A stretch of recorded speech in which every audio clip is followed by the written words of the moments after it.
එක ගමක ජීවත් වුණා අම්මෙකුයි පුතෙකුයි. මේ අම්මගේ නම තමයි සීලවතී. පුතා සිරිපාල. අම්මගේ ආදරේ මැද හැදුණු සිරිපාලට ඉහනිකට පැහෙනකම් කසාදයක් නම් බැඳගන්න බැරි වුණා.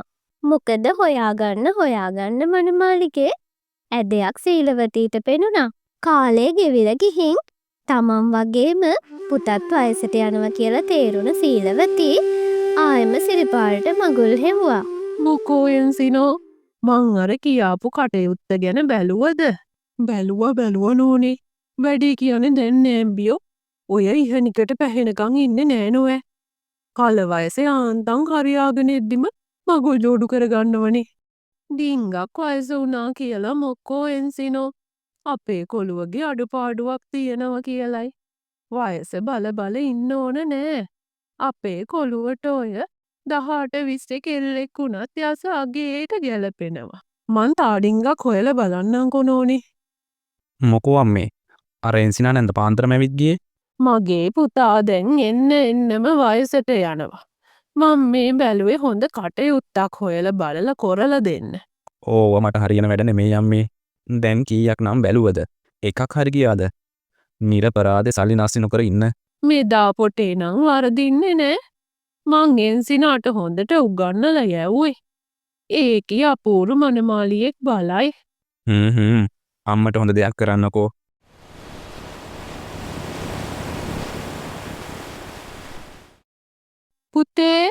පුතේ මේ ඇහුණද? මොකෝ අම්මේ මේ මහදවාල හේනට ඇවිත් බෙරියන් දෙන්නේ? මේ පින්තූර කෑල්ල බලන්න. කවුද අම්මේ මේ දැරිවි? දැරිවියක් නෙවෙයි කොළුවෝ. ඔය තමයි මගේ ලේලි පොඩ්ඩ. මගේ පුතාගේ මනමාලි. මේ ළමේ නම් මට කැමති වෙන පාටක් නෑ. නිකම් බොරුවට බලාපොරොත්තු තියාගන්න එපා අම්මේ. ඔන්න ඉතින් දින සති ගෙවිලා ගිහින් එන්සිනයි සීලවතී බොරු 1000ක් කියලා හොයාගත්ත මනමාලේ සිරිපාලව කරකාර බැන්දා.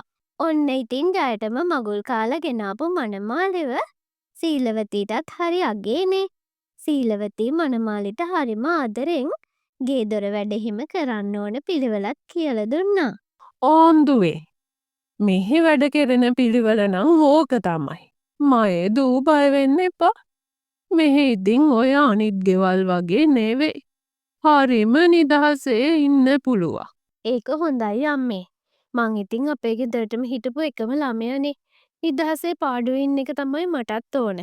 මගේ දුවට ඕනෙ විදිහට මේ ගෙවල් දොරවල් වෙනස් කරගන්න. දැන් ඔය තරුණ ළමයින්ගේ විදිහ මේ නාකි අපි දන්නේ නැහැනේ. උදේම දෙන්න එක මොකද මේ කුස්සියට වෙලා කයිවාරුව?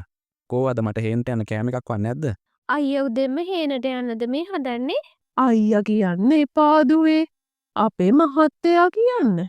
ඔහෙට ඕන එකක් කියන්න නයනෝ. මම මේ හේනට යනවා. ඔහෙත් එනවද? මේ කෙල්ලව ඔය අවකාස්ටකේ ඇවිද්ද වන්න එපා කොල්ලෝ. ඕන් ඉතින් සිරිපාල ගමටම මගුල් කියලා ගෙනාපු මනමාලි සිරිපාලටම යසට පෑහෙනවා. සිරිපාල එක්කමයි ගමන් බිමන්.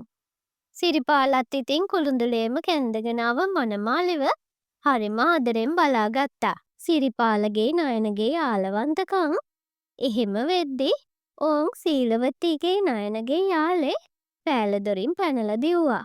ඈ බොල කෙල්ලේ. කොහේ යන්නද මේ හැඩවෙන්නේ? තවම පිචර් හෝල් එකට අලුතෙන් පිචර් එකක් ඇවිල්ලලු අම්මේ. අපේ මහත්තයාගේ වදේ බලන්න යන්න. දැන් ඔය හේම් පිටිය වැඩ අහවරද? වැඳලත් කාලයක් ගියා. තාම පිචර් බල ඇවිතින්නද කල්පනාව? නයනා ඔයා ලෑස්තිද? මේක හරියන්නේ නෑ. මේ උන්දල එනපොට මට නං අල්ලන්නේ නෑ. මගේ කොළුව විනාශ කරන්න ආපු හැතිරි. ඉඳපිය මං කරන්න වැඩක්. බුදු අම්මෝ අනේ මට බැරියෝ. මගේ ඔළුව රිදෙනවා. මම මැරෙන්න වගේ. අනේ මගේ පුතේ එන්න ඉක්මනට. ඇයි අම්මේ මොකද උනේ අම්මට? අන්න හරියට වෙලා ඉන්නවා තමන්ගේ පාඩුවේ. අනේ මගේ පුතේ මං මැරෙන්න වගේ. ඉක්මන් කරලා එන්න. මොකද අම්මේ උනේ? ඇයි මේ කෑ ගහන්නේ? මගේ ඔළුව රිදෙනවා මගේ පුතේ. මට ඉවසන්න බෑ. එහෙනම් අම්මේ අපි ඉක්මනට වෙද ගෙදරට යමු. නයනා අම්මගේ ඇඳුමක් ඉක්මනට ලෑස්ති කරලා ගන්න. ඕන නෑ මයි පුත්තේ. තා ටිකකින් මේක ඇරිලා යයි. මගේ පුතාට පුළුවන්ද මගේ ළඟට වෙලා ටිකක් ඔළුව අත ගන්න. හා අම්මේ. ඕන් අදත් පටන් අරගෙන රඟන්න මුන්දා. අනේ මෙහිමත් කපටිකමක්. කොහොමද අම්මට දැන් අඩුද? දැන් හොඳයි නේද අම්මේ? දැන් නම් ඩිංගක් අඩුයි මයි පුතේ. එහෙනම් අයනෝ පිචර් එක පටන් ගන්න තා වෙලා තියෙන එකේ බුදු අම්මෝ මෙන්න මං මැරෙන්න වගේ. මගේ ඔළුව පුපුරන්න වගේ. ඉක්මනට අත ගන්න මයි පුතේ. මේ රෙදි ටික මං හොදලා දැම්ම විතරනේ. කවුද බොලේ මේ ටිකේ ආයෙම මඩ ගාලා තියෙන්නේ? දෙවියනේ මගේ කොළුවගේ රෙදි ටික හෝදපු විදිහද මේ. සිරිපාල මොකෝ අම්මේ ගිරිය කඩාගෙන බෙරියන් දෙන්නේ? අනේ මගේ පුතේ මම මේ අතපය හයිය ගාය තියෙනකං මගේ පුතාගේ ඉහනිකට පැහිලත් මයේ පුතාගේ රෙදි ටික මං හෝදල දුන්නනේ අගේට. මේ යෝදි රෙදි හෝදල තියෙන අපූරුව. මේ අම්ම දිහා බලලවත් ටිකක් වැඩි ඉගෙන ගන්න නයනෝ. අම්මත් ආදරෙන් කියලා දෙනවනේ. මතකනේ පුතේ ඊයේ හොද්දට ලුණු වැඩි වෙලා කටේ තියන්න බෑ. මං මේ කෙල්ලට වචනයක් කිව්වද? මේවා මේ අපි දිහා බලලා හරි ඉගෙන ගන්න ඕන දේවල්නේ. ඒකනේ නයනෝ. දැන් ඇවිල්ලත් කී දොහක් වුණාද? මූලදී අම්මෝ යාපිහා දුන්නට දැන් එහෙම බෑ. තනියම වැඩ කරගන්න පුරුදු වෙන්න. අනේ මේ යෝධි නේද ඊයේ මගේ හොද්දට ලුණු දැම්මේ. ලුණු මදි කිය.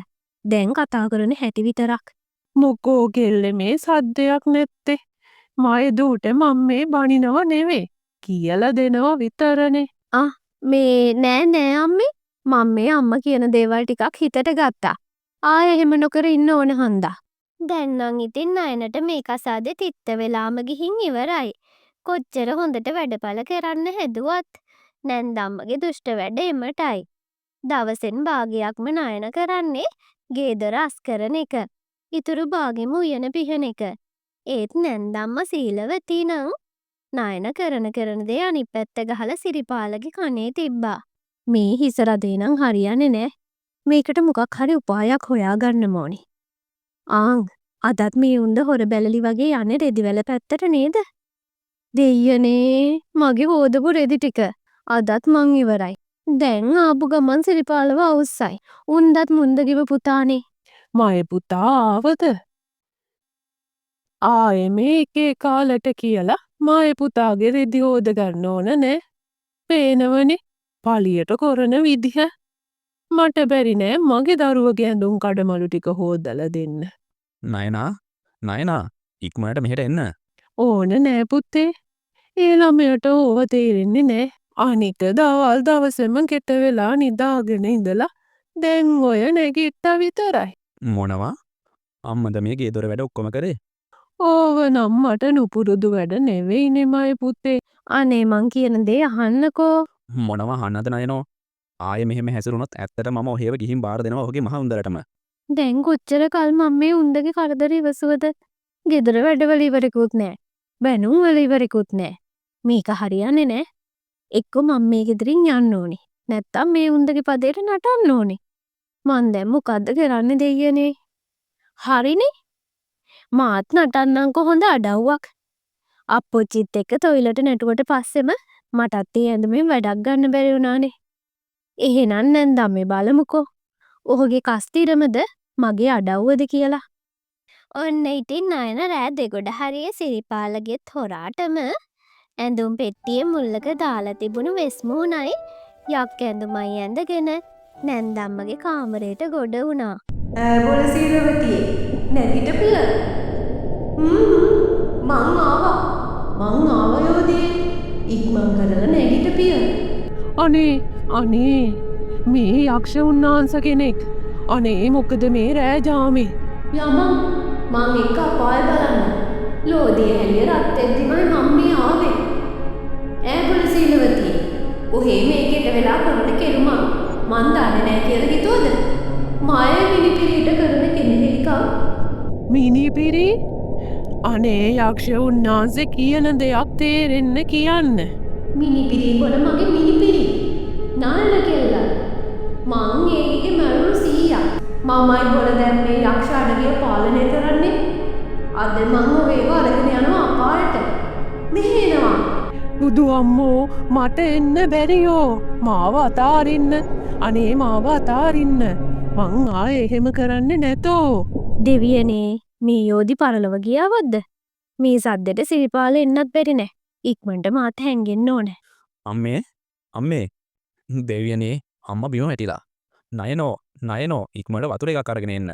මොකෝ මේ මහරෑ වතුර? දෙවියනේ මය අම්මා. අම්මේ මොකක්ද අම්මේ මේ උනේ? කෝ ගියාද කවුද අම්මේ? කවුද හොයන්නේ? හොරෙක්වත් ආවද? මම මේ දොට්ට පිලට ගිය ටිකට අම්මට මොකද්ද උනේ?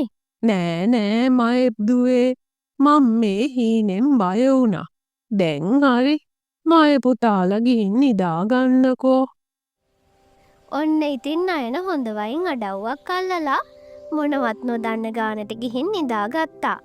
බලන්න එපැයි පහුවදා උදේම නායන නැගිටිද්දි සීලවතී නැන්දම්මා නායනට කන්න කිරිබත් හදලා.